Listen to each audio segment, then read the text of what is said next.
Endeavor Horizons of the Infinite, Episode 20. Endeavor to Save the World, Part 1. By Elton Garr. Captain Adrian Watt of the Starship Endeavor stood at the edge of the alien city and was reminded of Earth. Not the current Earth, that had been turned into a capitalist engine at the heart of the Commonwealth, but the Earth before humans had discovered faster than light travel. A place he had never been, but even hundreds of years after it stopped existing, it felt real.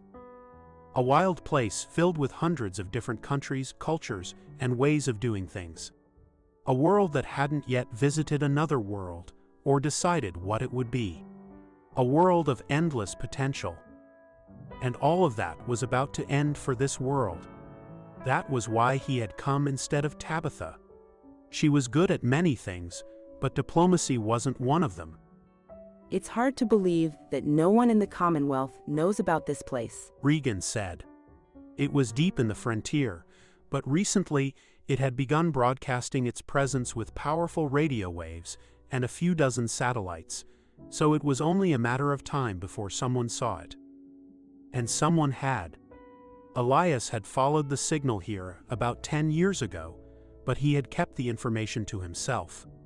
And since, as far as the records were concerned, it had been investigated by the most competent person in the frontier, no one else checked.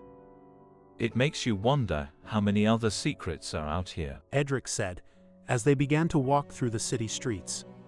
They were lined with well-maintained trees, and there seemed to be art everywhere. Some of it was painted, but most of it seemed to be carved into metal or pieces of wood. Adrian liked a people who focused more on handmade art than on shows of power or wealth. And every sign was of a happy society, with children playing in the common parks. And none of them paid much attention to four people with their heads covered, walking down a major street. Adrian looked at the small tablet in his hand. It wasn't entirely outside of the technological level of these people, but it was far more advanced than anything they had. It was better not to draw attention until they reached their destination. It showed a simple map with a glowing line that pointed towards their target. And after figuring out how to move safely through the insane traffic, they reached the Capitol building of the most powerful country in this world. It wasn't the style of building humans used. There was no reason domes and pillars should suggest governance to anyone who wasn't human. But having less decoration on the most important building in their country was odd enough that it made Adrian wonder what he was missing about this culture. How do we get in? Regan asked. That, I suspect, will be the easy part, Edric said, and Adrian once again wondered about their spirit keeper. He seemed to know something about everything. He was also their only expert on alien cultures. So he seemed the logical person to bring, but the more time Adrian spent with the spirit keeper, the more obvious it became that there was more to him. And they certainly would get inside somewhere. Adrian approached the guards, pushed the hood back to reveal human features distinct enough from the people of this world that they were obviously alien, and said, "Take me to your leaders." They clearly knew something important was happening. But they didn't draw their weapons. That was a good sign. But one of them handed a small wooden disc to the other, then took a few steps away and spoke into a handheld radio. He spoke quickly and quietly, but Adrian overheard, "Prepare the snipers." That was to be expected. Adrian would have put any security on high alert, just like they were. And snipers put in such a public area wouldn't be likely to shoot without an order. The guards kept them standing in front of the small security shed for 20 minutes while they passed more of the discs back and forth and talked on the handheld radios. Then one of the taller guards took out 4 of the small wooden discs from a large pouch on his belt and handed one of them to each of the humans and said, "Apologies for the wait. Please step inside." The disc's engraving was fairly simple, but each of the 4 was a unique symbol. Adrian shoved it into his pocket and stepped inside. There were 2 more guards there. One of them had several more markings on his uniform, which Adrian took as rank. He said, Are you armed? Would you be? Adrian asked, not because he avoided the question, but because he wanted them to build up some mutual trust, and knowing they would have done the same thing helped with that. We will have to have you give us your weapons. I hope you understand why we do not allow weapons into our capital. The guard said, clearly uncomfortable to have become the first spokesman for his world in what might be the most important meeting they had ever had. They handed over weapons Mick had picked out because they were no more advanced than what they had on this world. In return, each of them got 2 more of the discs, though these were of a different type of wood, and the images cut into them were more ornate. It meant something, but Adrian wasn't entirely certain what yet.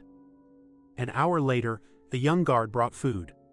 None of it was exactly familiar, but Adrian recognized it as fast food based on it being wrapped in paper and easy to eat with one hand. There were even paper cups. There was a slight danger in eating it. What was perfectly safe for one species could be deadly poison to another. But it wasn't likely, and so Adrian took it. Then, on a whim, he reached into his pocket and pulled out one of the wooden discs they had just given him, and held it out. The young man who had brought the food took it, looked at it. Then a flash of disappointment appeared on his face before he put it into the pouch. He had hoped to get a token you had made yourself. The guard said. I hope I did not offend. Adrian said. You showed appreciation for one you were not required to be kind to. No offense could be taken from that. Adrian took a bite of the food, waited a few minutes to make sure he didn't get sick, then handed it out to the others. He only realized after that it likely looked like a form of social dominance more than him protecting his crew. Edric handed him one of the wooden circles. Regan and Mick, seeming to understand, followed suit, and the guards relaxed. Before they were done eating, a young man in more formal-looking clothing appeared. He looked younger than any of the guards, but each of them handed him one of the discs. The young man bobbed his head as if his life depended on it, and quickly agreed as Adrian spoke, and only calmed when, after answering a question, Adrian handed him one of the wooden discs. From what he had worked out, those were some kind of social currency, a sort of formalized thank you. And the kid who got the food, being disappointed it wasn't made by him, suggested more to it. They were taken to a room that looked much more official, with large pieces of art on the wall and several chairs around a large wooden table. They were left alone in it, and Mick said, We're getting the runaround. They didn't know we were coming, and they're terrified. We should all sit on the side farthest away from the door, so they can come and go as they want. It will make them feel more secure for the negotiations. They'll make us wait, but it won't be more than 15 minutes, and then they'll show up in a group of 4 to match our group. Though they may bring assistants or other people if they don't think they count. Edric said. 15 minutes later, 4 people walked into the room. 1 woman and 3 men. The woman was the youngest in appearance, but the most ornately dressed. And unlike most of the rest, their clothes appeared to be handmade. That was almost certainly a sign of wealth. And the large pouches on their belt were larger than any Adrian had seen.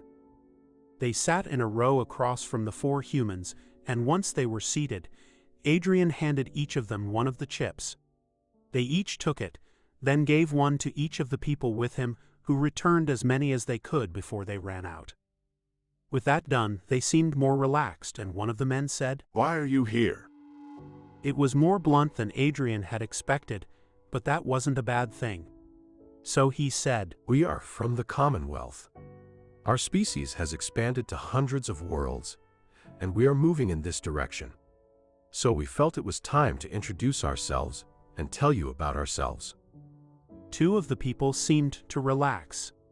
The other 2 understood what Adrian had told them and got more tense. That made Adrian suspicious. There was no way the leaders of a country shouldn't immediately see the danger of someone telling you they were expanding towards you. But this was who they had sent to negotiate, and Adrian had never expected this to be quick, so he focused on the two that understood, and one said, But what do you want from us? Adrian had considered that. The best thing he could do for these people was to hide them. If they simply took down their satellites and lived with less technology, the threats that were coming might ignore them. There were two problems with that. The first was that there was no way that an alien they didn't know would convince an entire society to halt their technology for generations. But the real problem was the Commonwealth. These people had a much more immediate threat. Eventually, the Commonwealth would find them. So he gave them the best option he could think of. Your world has an abundance of a relatively rare element. We use it in our scanners. Trading it would allow your people to buy technology. The corporation would likely give you the technology needed to find it, which could be extrapolated to many other things. He watched them consider it. His question wasn't so much if the idea was appealing, but if they could see both the good and the bad of it. He would encourage them to trade with Lumina optics. It was one of the safest options, and Lumina would work to keep the other corporations out.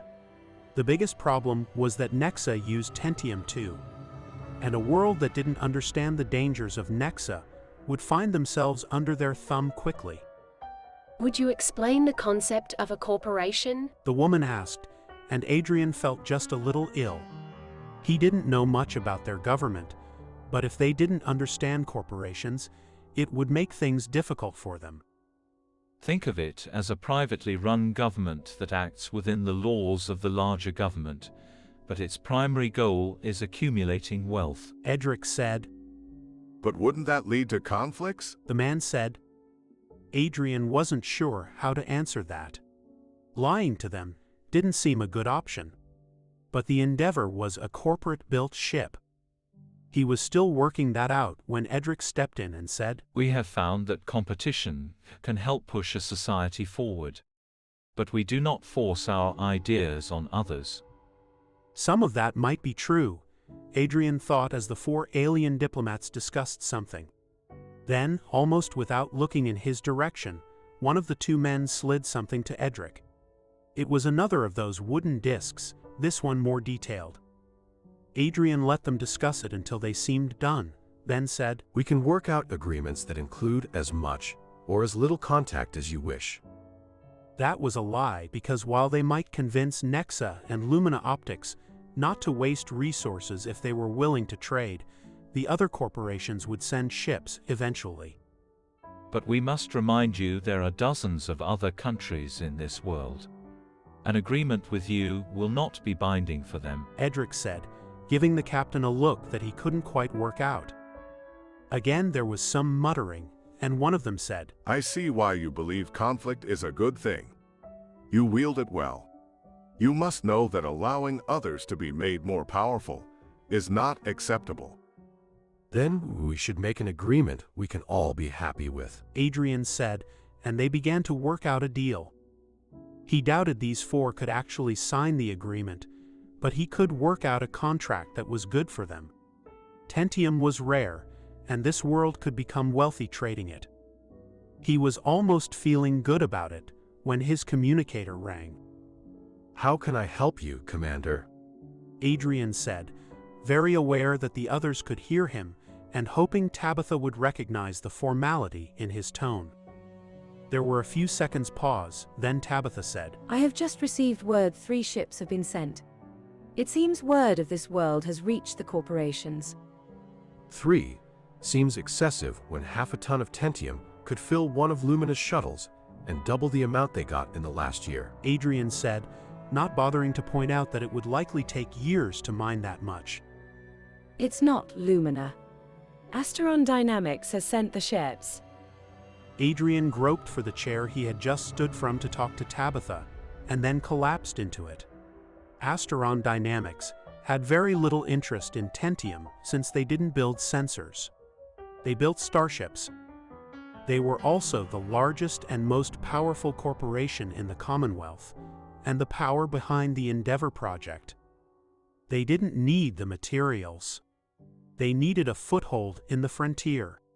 Someplace with both enough people and resources to be useful and weak enough they could dominate it. This world, at its current technology level, was almost perfect. Even a couple of cargo ships would have enough firepower to destroy a civilization that had just a few shuttles that could reach space. But the industrial base here was still far better than anywhere in the frontier. There were 9 billion people on this world, and Asteron Dynamics planned to use them the same way that the Commonwealth treated the Genetic and other races it had conquered. I need to speak to someone with actual power. And fast. We might have only a couple of weeks, Adrian said. The 4 people looked at each other, and when one of them began to speak, Edric cut them off and said, "We know you're just functionaries with no actual power. That was fine when we were discussing a treaty. But this is actually important." The 4 of them discussed something, then after handing out more wooden discs, walked out of the room. As they did, Regan said, "How did you know they weren't important?" No one important is putting themselves in this room without a bodyguard. Besides, they would have wanted to make a show of importance with assistants and anything else they could think of, Adrian said. Edric grinned at him like a proud father and said, "You're better at this than I gave you credit for. I'll have to be more careful around you." Adrian didn't know exactly what the Spirit Keeper would need to be careful about, but he took it as a compliment. I assume you just happened to overhear the conversation too, Adrian said. Your half. Which, along with your reaction, was enough to make me think that someone is making a play. You were expecting Lumina optics, so I doubt it's them, and you'd never know if it was Nexa. So someone who doesn't care about the minerals, and with enough power to believe they can get away with something that made you turn white and demand we see someone of real importance. Asteron Dynamics is sending 3 ships. That's actually all I know, Adrian said. It's all you need to know. They've been looking to take over a populated world for decades. It's just always been too much of a gamble. But this might be their opportunity. If they win, they'll be able to take over a huge part of the frontier, and with it being this far out, if they fail, no one will know, Edric said, and he began to tap on his leg in a way that seemed more than just a tick. You're saying that we just led Asteron Dynamics to this world, and they're going to enslave it? Regan said. I said that we're far enough out that it's safe for them to try. But they can't just send warships into the frontier. That's why we're here, Adrian said. The Commonwealth government was already uncomfortable with the Endeavor, and they at least pretended it was a ship of exploration.